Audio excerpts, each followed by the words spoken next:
My God, I hate drugs. For the first time, President Rodrigo Duterte apologizes to the fishermen in the controversial Recto Bank incident. But he says that's how it is. Our Ina Andolong joins us live from Mandaluyong City. Ina, can you tell us exactly what the president said? Ruth, as you mentioned, President Duterte has a message to the 22 Filipino fishermen who were left helpless at sea in Recto Bank after an collision with a Chinese vessel there last June 9. The president said he's sorry to these fishermen who may feel that their experience is being belittled by the government. However, President Duterte still reiterated his position that he considers what happened as a little incident, which he says shouldn't prompt war with China. Here's the president in his own words. I'm sorry, but that's how it is. Okay. It is a maritime incident. Little in the sense that there was no confrontation, there was no bloody violence. Okay. Kung gusto mo na gumante na doon na well, that is not. That is not a reason to go to any military exercise there. Pag ginawa mo yan, gera yan. So, I'm sorry if that yun ang feeling nila. President Duterte also spoke for the first time on talks of a possible joint investigation with China regarding the Recto Bank incident. As his spokesman earlier said, President Duterte says he is open to a joint probe if China wants it. And he said if China doesn't want it as well, he's fine with that as well. The Chinese embassy had earlier already suggested a joint investigation, but even with President Duterte's openness to this, it is still unclear at this time if one will actually push through. Now, President Duterte said for now the Philippines is conducting its own probe. He says he already has a preliminary report from the Coast Guard and the Navy. For now, though, he says he can't say yet if actions will be taken against those Chinese nationals who were aboard the ship that collided with the Philippine vessel. If they want another investigation, payag man ako. Or they can always also investigate on their own, and we can confront each other with our Findings. evidence, yes. So it will not be a joint, hindi po siya joint. Kung ayaw nila, okay lang. Now, Ruth, Recto Bank is within the Philippines' exclusive economic zone, and some fishermen there are urging the government to just ban Chinese nationals from heading to that area, basically preventing them from fishing there. The president was asked about this as well, and he says he doesn't think China will agree to this because basically they too are claiming the area as theirs. Ruth? Ina Andolong reporting live from Mandaluyong City. Senate Minority Leader Franklin Drilon suggests the creation of an independent body to probe the Recto Bank incident. In an interview, Drilon proposed that the investigating body be created by the president. Drilon earlier said conducting a joint probe with China will weaken the Philippines' claim in the West Philippine Sea. President Duterte graces the Thanksgiving party of the Hugpong ng Pagbabago. 9 of the 13 senatorial bets the regional political party endorsed won in the recent elections. Our Joyce Ilas is in Makati to tell us more. Joyce, what's happening there now? Group Hugpong ng Pagbabago may be a regional political party, but its allies from around the country helped the party mount a national campaign and even get 9 of its 13 endorsed Senate bets elected. Tonight, agency chairperson Sara Duterte holds a party to thank those who helped her, the senatorial bets, and the party in achieving victory. It's a very festive gathering with a live band playing very lively music. Gracing the event tonight is no other than President Duterte. The president sang 3 songs, one of which he dedicated to Sara Duterte's mother, Elizabeth Zimmerman. Sara Duterte also belted out Bon Jovi's Bed of Roses. A number of politicians from all over the Philippines gathered here tonight at the Manila Peninsula in Makati City. Some of agencies winning senatorial bets are also here tonight. Senators-elect Francis Tolentino, Bato de la Rosa, Sonny Angara, Amy Marcos, Bongo, and Bong Revilla. Both De La Rosa and Revilla each did a song number. De La Rosa sang his go-to ballad, "You Are the Reason." Before singing, he joked he didn't really have a platform when he ran, but the song was the reason he won. Meanwhile, Revilla also joked, "Magbudot na lang kaya ako," before he started his song number. Now, he was referring to the dance he did in one of his campaign ads towards the end of the campaign. Now, also here tonight is House Speaker Gloria Macapagal Arroyo and 3 congressmen who wish to be the next House Speaker: Alan Peter Cayetano, Lord Alan Velasco, and Martin Romualdez. In her speech, Davao City Mayor Sara Duterte says 9 of H&P senatorial bets would not have won without the help of their local allies. Now, during the campaign, several politicos said that they believe Sara Duterte should succeed her father, the president. Sara Duterte has repeatedly said that she will decide in 2021 whether she will run for president or not.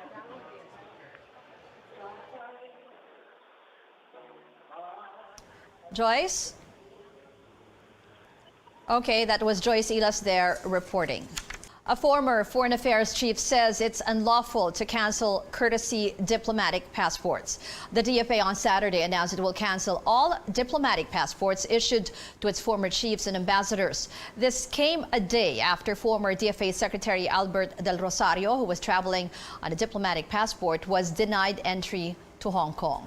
It's not a thoughtful move because given what's happened to me, instead of fully investigating what the Philippines should be doing to respond to this disrespect, they are instead distracting the public by canceling the diplomatic passports for those who have legitimately been carrying them. Section 3G of the Passport Act, Republic Act 8239, defines ambassadors to include those who have served as ambassador extraordinary or plenipotentiary, referring to former SFAs and former ambassadors. Section something of the Passport Act provides that ambassadors are entitled to diplomatic passports and are imbued with diplomatic status. It must be respected because it carries the seal of the Republic of the Philippines. So to discredit the bearer is to discredit the Republic.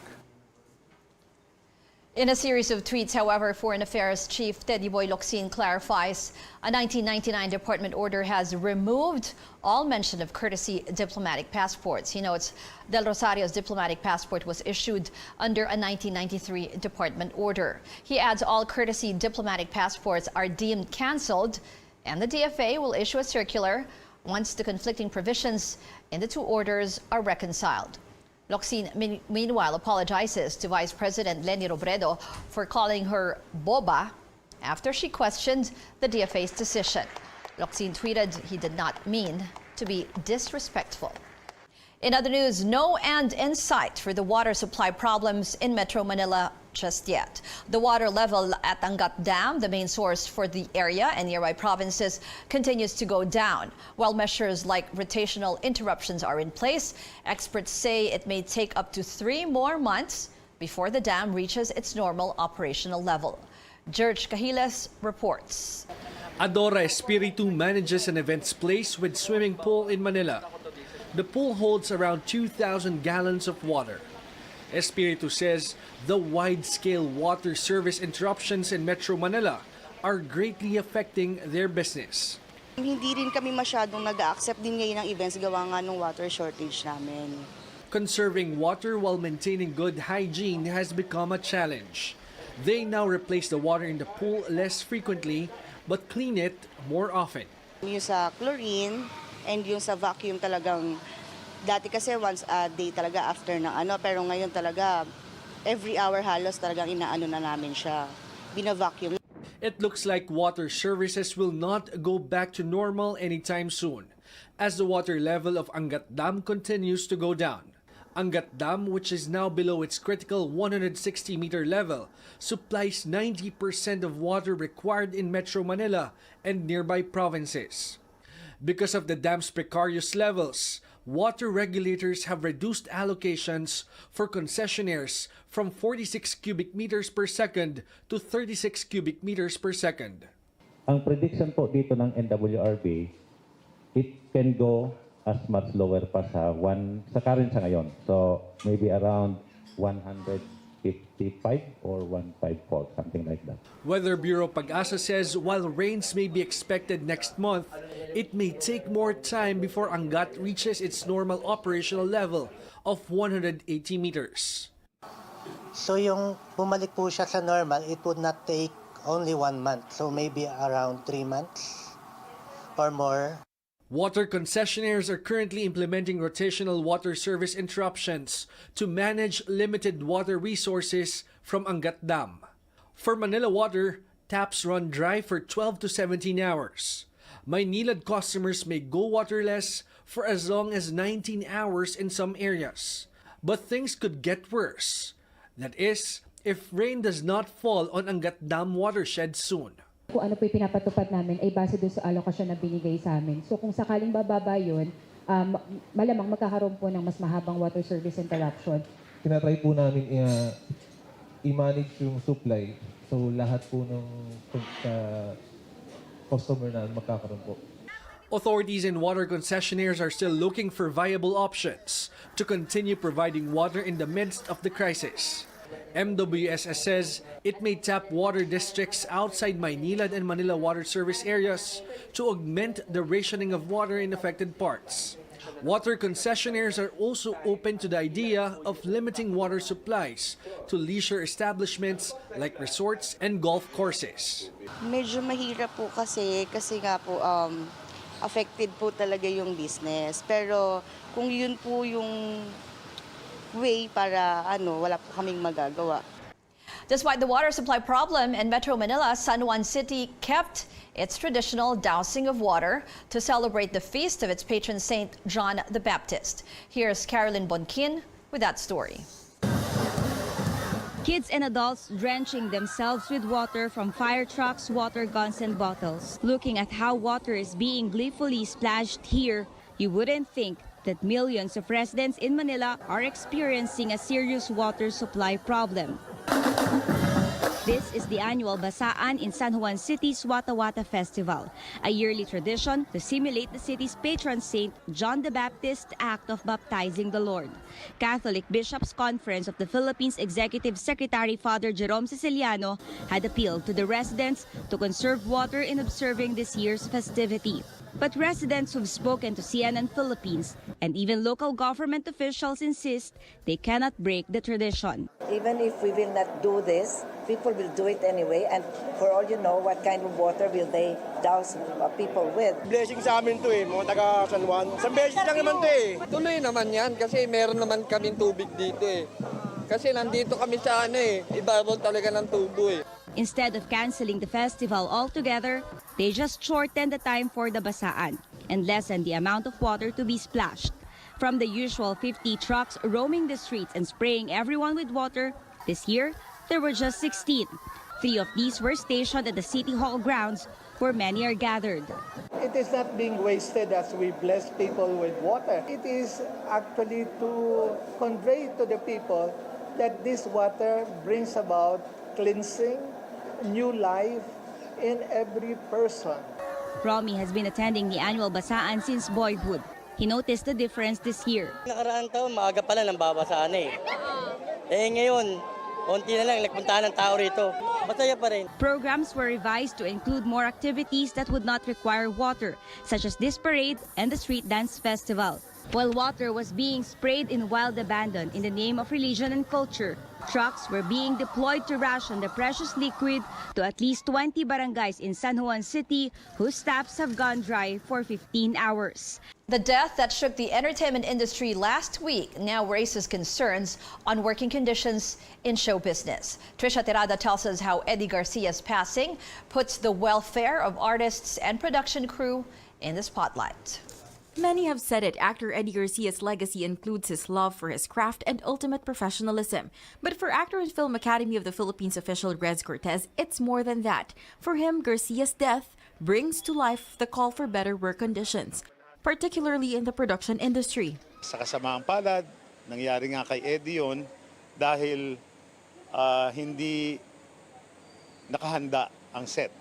Dahil hindi pa naman obligado yung mga production na maglagay ng mga safety nets. Safety expert and Dr. Ted Esguerra agrees it is important to have safety procedure and emergency responders in place and medics on standby, especially in outdoor sets. When he got the accident, he was not brought to, to a treatment facility in the right way. As talagang siya inurat na wala man lang consideration sa spinal restriction.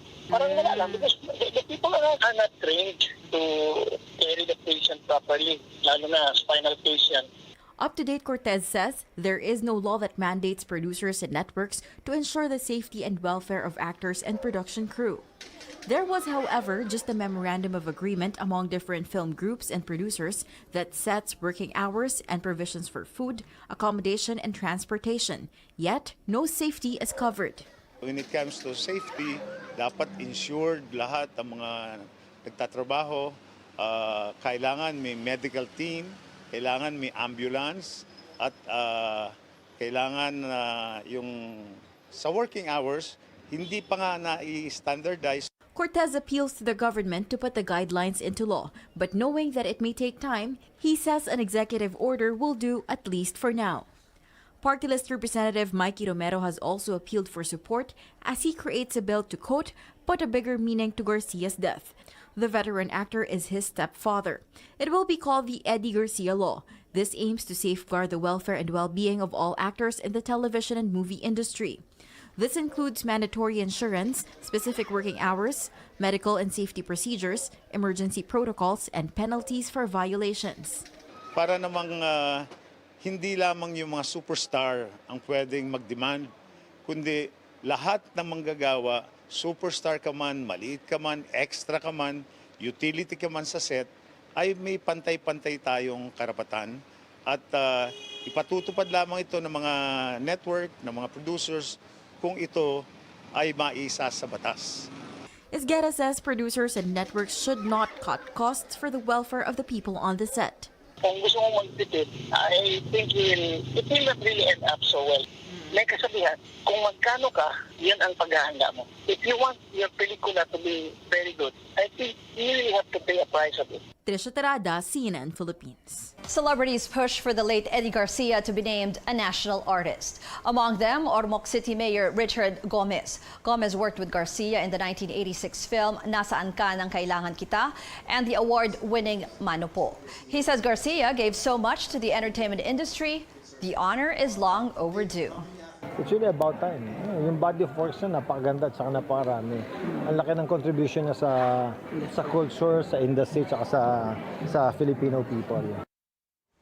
Quezon City Representative Alfred Vargas says he plans to file a resolution seeking to honor Garcia as a national artist when the 18th Congress opens in July.